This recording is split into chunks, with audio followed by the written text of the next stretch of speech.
হরে কৃষ্ণ। তো আজ আমাদের আলোচ্য বিষয় হচ্ছে আল্লাহ কি একমাত্র পথ?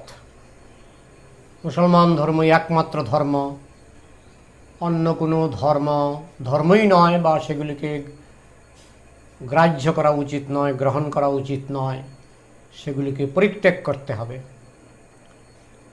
এই নিয়ে একটা দাবি আছে। তো সেই দাবিটা কতটুকু যুক্তিযুক্ত এবং কতটুকু গ্রহণীয়, সেটাই আমাদের আলোচ্য বিষয়। পৃথিবীতে যদিও আমরা বিভিন্ন রকমের ধর্ম দেখতে পাই, সকলেই বলেন যে আমার ধর্মটাই শ্রেষ্ঠ, আমার ধর্মটাই শ্রেষ্ঠ। বিশেষ করে মুসলমান ধর্মে বলা হয় যে সমস্ত খ্রিস্টান ধর্ম, হিন্দু ধর্ম, সনাতন ধর্ম এইসব পরিত্যাগ করতে হবে, ওইসব ধর্ম অনুশীলন করে কোনো কাজ হবে না। খ্রিস্টানরাও বলেন Jesus is the only path, Jesus is the only path, যীশু খ্রিস্টের পথই হচ্ছে একমাত্র পথ, অন্য সব পথ ঠিক নয়। এটা খ্রিস্টান ধর্মে সবাই জানেন। মুসলমান ধর্ম বলা হচ্ছে, এটা কোরআনের শিক্ষা, যে আল্লাহর পথ যেটা হযরত মুহাম্মদ প্রদর্শন করেছেন কোরআনে, সেটি হচ্ছে একমাত্র পথ। আর অন্য সব পথ, অন্য সব ধর্মমত, এগুলি ধর্মই নয়। এগুলি অনুশীলন করলে, কে যদি হিন্দু ধর্ম বা সনাতন ধর্ম অনুশীলন করেন, খ্রিস্টান ধর্ম অনুশীলন করেন, বৌদ্ধ ধর্ম অনুশীলন করেন, তাহলে তারা দোজকে নরকে যাবে, তারা ভগবানের কাছে যেতে পারবে না। বিশেষ করে ডক্টর জাকির নায়েক, তিনি বলেন যে বর্তমান যুগে হযরত মুহাম্মদই হচ্ছেন আল্লাহর প্রেরিত সর্বশেষ পয়গম্বর, সর্বশেষ দূত। তাই সর্বশেষ দূতের কাছে আত্মসমর্পণ করতে হবে, কেননা যে কোনো ব্যাপারে আমরা দেখি সর্বশেষ সিদ্ধান্তটাই গ্রহণীয়। যে কোনো পরীক্ষার ক্ষেত্রে যখন সিলেবাস দেওয়া হয়, সর্বশেষ সিলেবাসটাই আমরা গ্রহণ করি। যে কোনো ব্যাপারে যখন কোনো সিদ্ধান্ত নেওয়া হয়, আগের সিদ্ধান্তগুলি বাতিল করে যে পরে যে সিদ্ধান্ত নেওয়া হয়, সর্বশেষ সিদ্ধান্ত, সেটাই সকলকে গ্রহণ করতে হয়। তো ডক্টর জাকির নায়েকের মতে যে হযরত মুহাম্মদই হচ্ছেন আল্লাহর প্রেরিত সর্বশেষ দূত, সুতরাং তার মত পথ, তার প্রদর্শিত শিক্ষা, সেটি হচ্ছে বর্তমান যুগের মানুষের জন্য গ্রহণীয়। আর সব পরিত্যাগ করতে হবে। অন্যগুলি গ্রহণ করলে জান্নাতে যাওয়া যাবে না। আবার ভগবদ্গীতায় ভগবান শ্রীকৃষ্ণ বলছেন, সর্বধর্মান পরিত্যজ্য মামেকং শরণং ব্রজ অহং তাং সর্বপাপেভ্যো মোক্ষয়িষ্যামি মা শুচি। ভগবান শ্রীকৃষ্ণ বলছেন, সর্বধর্মান পরিত্যজ্য, সমস্ত ধর্ম পরিত্যাগ করো, সমস্ত ধর্ম পরিত্যাগ করে মাম একম শরণং ব্রজ, একমাত্র আমার আশ্রয়ে চলে আসো। তাহলে কৃষ্ণ বলছেন একমাত্র আমার আশ্রয়ে চলে আসো, একমাত্র। তিনি একম শব্দটি ব্যবহার করেছেন, একম মানে একমাত্র। তাহলে আমি জন্মসূত্রে একজন কৃষ্ণ ভক্ত পরিবারে জন্মগ্রহণ করেছি। এখন আমার কি করণীয়? আমি একজন কাস্টমারের মতো, আমি 3টি দোকানের সামনে দাঁড়িয়েছি। এক দোকানদার বলছেন আমার দোকানের চাল ডাল সর্বশ্রেষ্ঠ, আমার দোকানের ঘি সর্বশ্রেষ্ঠ, আমার দোকানের সরিষার তেল সর্বশ্রেষ্ঠ। 3 দোকান থেকে আমাকে ডাকা হচ্ছে। খ্রিস্টানরা বলছেন একমাত্র জিসাস হচ্ছে একমাত্র পথ, অন্য কোনো পথ নাই। মুসলমানরা বলছেন একমাত্র আল্লাহই হচ্ছে সর্বশেষ পথ মত, এবং আর কোনো পথ নাই। ভগবান শ্রীকৃষ্ণ বলছেন মাম একম শরণং ব্রজ সর্বধর্মান পরিত্যজ্য, সব ধর্ম পরিত্যাগ করে দাও, একমাত্র আমার চরণে চলে আসো, আমার আশ্রয়ে চলে আসো। আবার ডক্টর জাকির নায়েক যেমন বলছেন যে হযরত মুহাম্মদ হচ্ছেন শেষ পয়গম্বর, ভগবানের প্রেরিত, আল্লাহর প্রেরিত সর্বশেষ দূত। ঠিক সেই রকম সনাতন ধর্মাবলম্বীরা বলেন, সনাতন শাস্ত্রে বলা হয়েছে যে শ্রী শ্রী চৈতন্য মহাপ্রভু তিনি হচ্ছেন কৃষ্ণের সর্বশেষ অবতার। ভগবান শ্রীকৃষ্ণের সর্বশেষ অবতার হচ্ছেন শ্রী চৈতন্য মহাপ্রভু। আজ থেকে 535 বছর আগে চৈতন্য মহাপ্রভু অবতীর্ণ হয়েছিলেন। হযরত মুহাম্মদের তুলনায় চৈতন্য মহাপ্রভু আরও বেশি আধুনিক, তিনি সর্বশেষ। চৈতন্য মহাপ্রভু তিনি মাত্র 500 বছর আগে এসেছেন, 535 বছর আগে, আর হযরত মুহাম্মদ 1000 বছরেরও বেশি হয়ে গেল। তাহলে সর্বশেষ তো চৈতন্য মহাপ্রভু, সেই হিসাবে সর্বশেষ চৈতন্য মহাপ্রভু। এখন আমি তো কাস্টমার, আমি একজন নিরপেক্ষ কাস্টমার।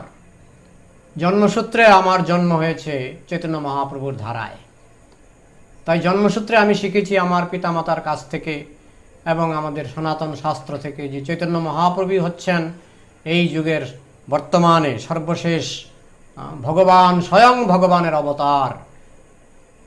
যিনি কৃষ্ণ তিনি চৈতন্য মহাপ্রভু রূপে লীলা করেছেন। তো সেটা আমি শিখেছি আমার সনাতন পরিবার থেকে, সনাতন সমাজ থেকে আমি সেটা শিখেছি। এখন আমি যদি একজন নিরপেক্ষ কাস্টমার হতে চাই তাহলে আমি কোনটাকে গ্রহণ করব? সবাই তো বলছে আমারটা শ্রেষ্ঠ, সব দোকানদার বলছে আমার সরিষার তেল ইজ দ্য বেস্ট, আমার সরিষার তেলটাই হচ্ছে শ্রেষ্ঠ। এখন আমি সরিষার তেল কিনবো, কোন দোকান থেকে কিনবো?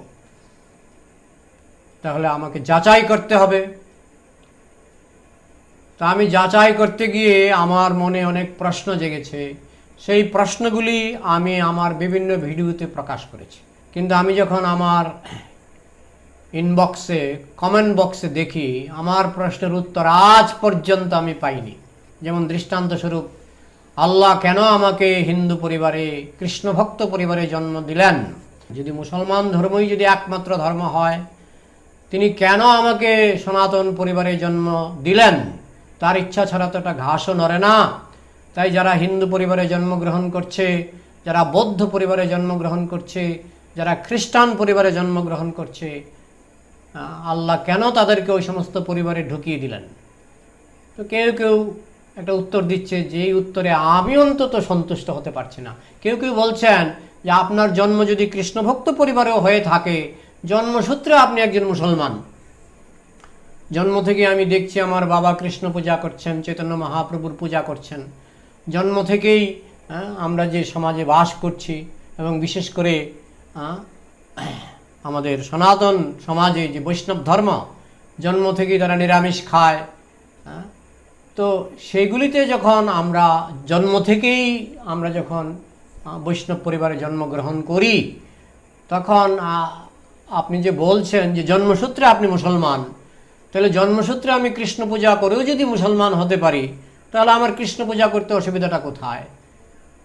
আমার অন্তত আমার মস্তিষ্কে যারা বলছে জন্মসূত্রে আপনি মুসলমান, তো জন্মসূত্রে আমার জন্ম হয়েছে কৃষ্ণ ভক্ত পরিবারে, কি করে আমি জন্মসূত্রে মুসলমান, সেটা আমার মাথায় ঢুকছে না।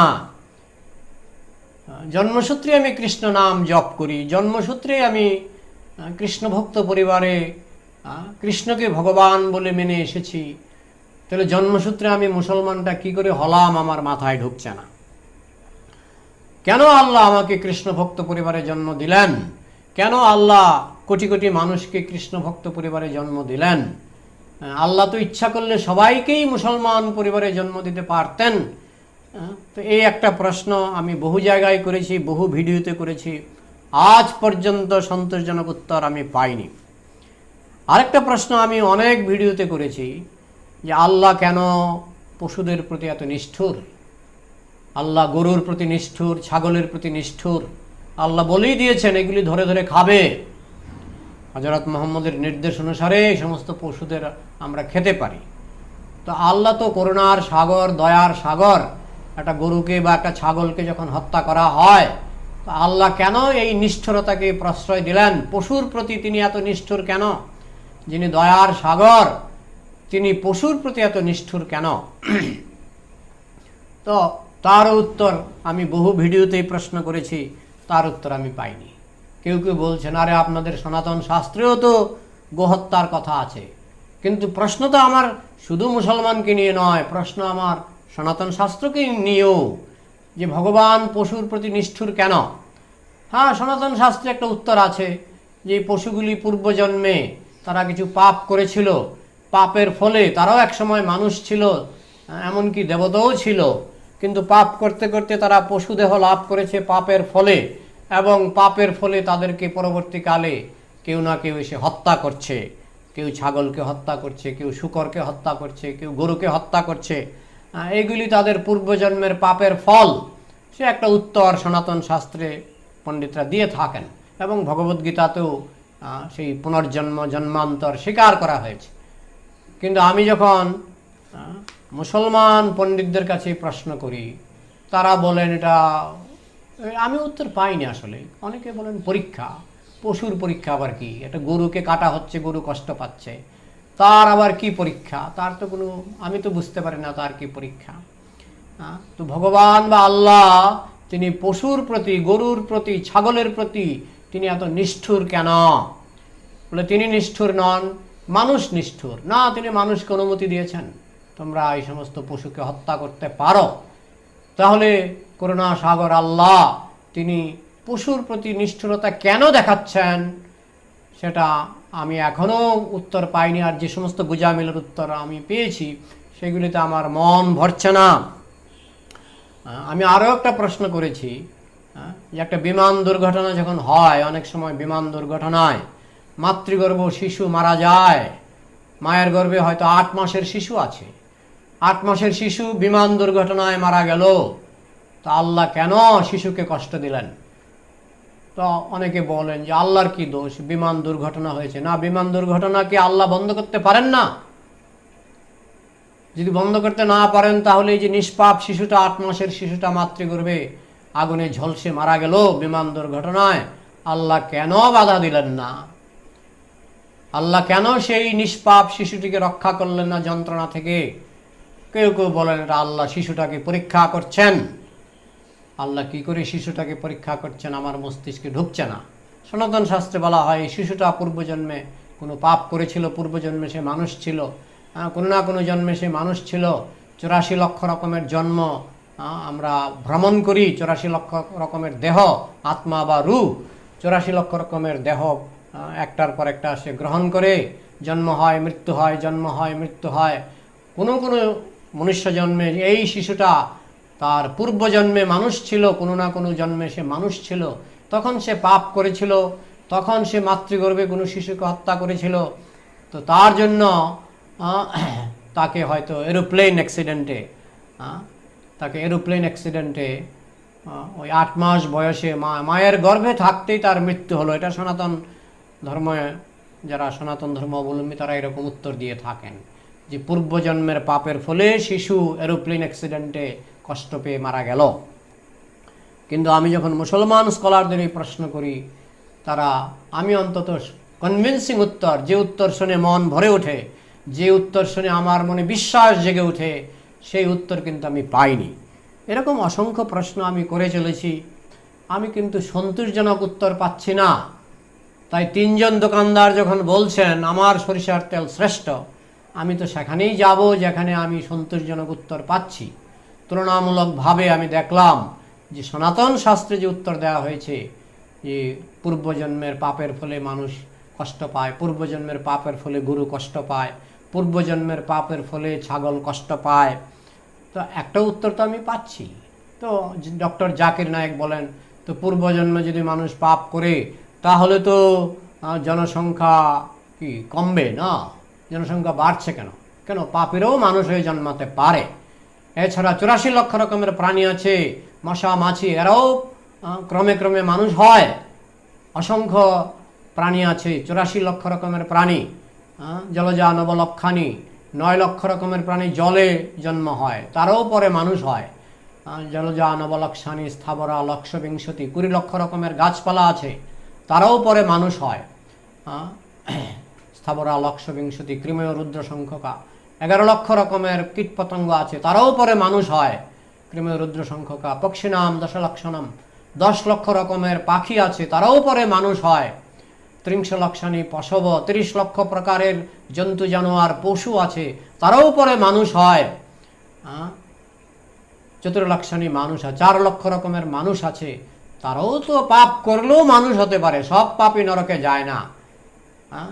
যে সমস্ত পাপীরা মাত্রাতিরিক্ত পাপ করে তারা নরকে যায়, দোজকে যায়।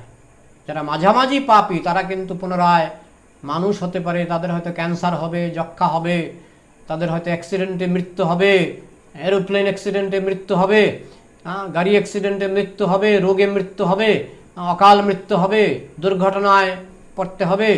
কিন্তু তারা আগে মানুষ ছিলেন, মানুষ হয়েই তারা পাপ করেছিলেন। সেই পাপের শাস্তির জন্য আবার মানুষ হতে পারে। সব পাপই নরকে যায় না।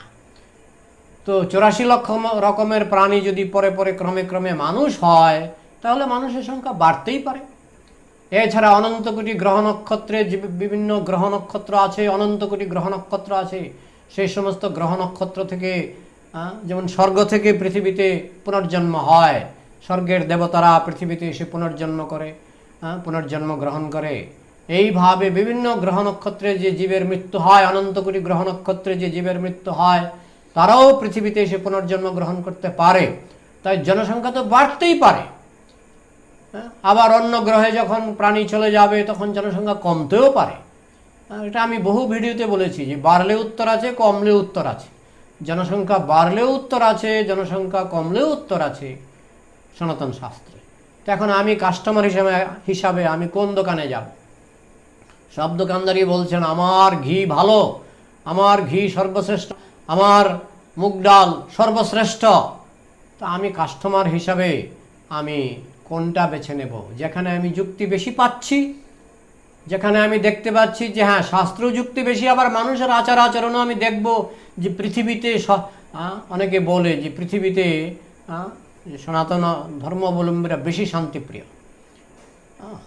তো আবার ডক্টর জাকির নায়েক বলেন না, মানুষ দেখে ধর্ম চেনা যায় না, ধর্ম চিনতে হয় কোরআন দেখে, গীতা দেখে। তো এটা সম্পূর্ণ আমি মানতে পারি না। কোরআনের শিক্ষা যদি ভালো হয়, সারা পৃথিবীতে মুসলমানের সুনাম হবে যে মুসলমান ধর্মে উগ্রপন্থী নাই। কিন্তু সারা পৃথিবীতে মুসলমানরা কি সেই সুনাম অর্জন করতে পেরেছে? সনাতন ধর্মাবলম্বীদের মধ্যে কিন্তু একটা সুনাম আছে, সেটা সারা পৃথিবীতে তারা জানে, এরা শান্তিপ্রিয়। ব্যতিক্রম তুলনামূলকভাবে অনেক কম। সনাতন অবলম্বীদের মধ্যেও উগ্রপন্থী পাওয়া যায়, কিন্তু যদি কাউকে প্রশ্ন করেন, ধাঁধার মতো প্রশ্ন করেন, বলুন দেখি পৃথিবীতে কোন ধর্মের মানুষের মধ্যে উগ্রপন্থীর সংখ্যা সবচেয়ে বেশি, নিঃসন্দেহে একটা উত্তর বেরিয়ে আসবে। আর ডক্টর জাকির নায়েক বলেন না, ওই মানুষ দেখে আপনি উগ্রপন্থী দেখে ধর্ম বিচার করবেন না, আপনি কোরআন দেখে বিচার করুন। তো সে কথা বললে গীতা দেখে আমি বিচার করতে পারি, কেউ বাইবেল দেখে বিচার করতে পারে। তো আমি দেখছি শাস্ত্র থেকেও আমার প্রশ্নের উত্তর যদি আমি গীতাতে পেয়ে যাই, এবং আচরণ থেকেও যদি আমি অধিকাংশ সাপোর্ট, যে শান্তিপ্রিয় আচরণ যদি আমি সনাতন ধর্ম অবলম্বীদের মধ্যে দেখতে পাই, তাহলে কাস্টমার হিসাবে আমি তো সেটাই বেছে নেব। যে সমস্ত কাস্টমাররা 1 নম্বর দোকানের তেল খেয়ে বলছে না খুব ভালো তেল, খুব ভালো তেল, তখন আমার তো স্বাভাবিকভাবেই 1 নম্বর দোকানের প্রতি নজর যাবে। তো সেদিক থেকে বিশ্লেষণ করে আমি দেখলাম যে বৈষ্ণব ধর্ম, শুধু হিন্দু ধর্ম বললে হবে না, কারণ হিন্দু ধর্মে যে দেবদেবীর পূজা আছে, বৈষ্ণব ধর্মে সেটা স্বীকার করা হয় না। 33 কোটি দেবদেবীর পূজা বৈষ্ণব ধর্মে স্বীকার করা হয় না। বৈষ্ণব ধর্মে বলা হচ্ছে একলা ঈশ্বর কৃষ্ণ, কৃষ্ণই একমাত্র ভগবান, আর সব ভৃত্য, আর সবাই 33 কোটি দেবদেবী সকলেই, এমনকি আমরা সকলেই তার কর্মচারী, সকলেই তার বান্দা। সেই হিসাবে মুসলমান ধর্মের সঙ্গে একটা মিল আছে। মুসলমানরাও বলেন আমরা আল্লাহর বান্দা, আল্লাহর দাস। আমরাও বলি আমরা কৃষ্ণ দাস, ভগবানের দাস। এখন কৃষ্ণ নিয়ে অনেক সমালোচনা হয়েছে, সেই সব প্রশ্নের উত্তরও আমি বিভিন্ন ভিডিওতে দিয়েছি। দ্রৌপদীর বস্ত্রহরণের সময় কৃষ্ণ তার হাত থেকে কাপড় দিয়েছিলেন, অফুরন্ত কাপড়। যখন দ্রৌপদী কৃষ্ণকে ডাকলেন বস্ত্রহরণের সময়, আমাকে রক্ষা করো, ভগবান সঙ্গে সঙ্গে সেখানে উপস্থিত হয়ে তিনি তার হাত থেকে অফুরন্ত বস্ত্র, অফুরন্ত কাপড় দ্রৌপদীকে দিয়েছিলেন।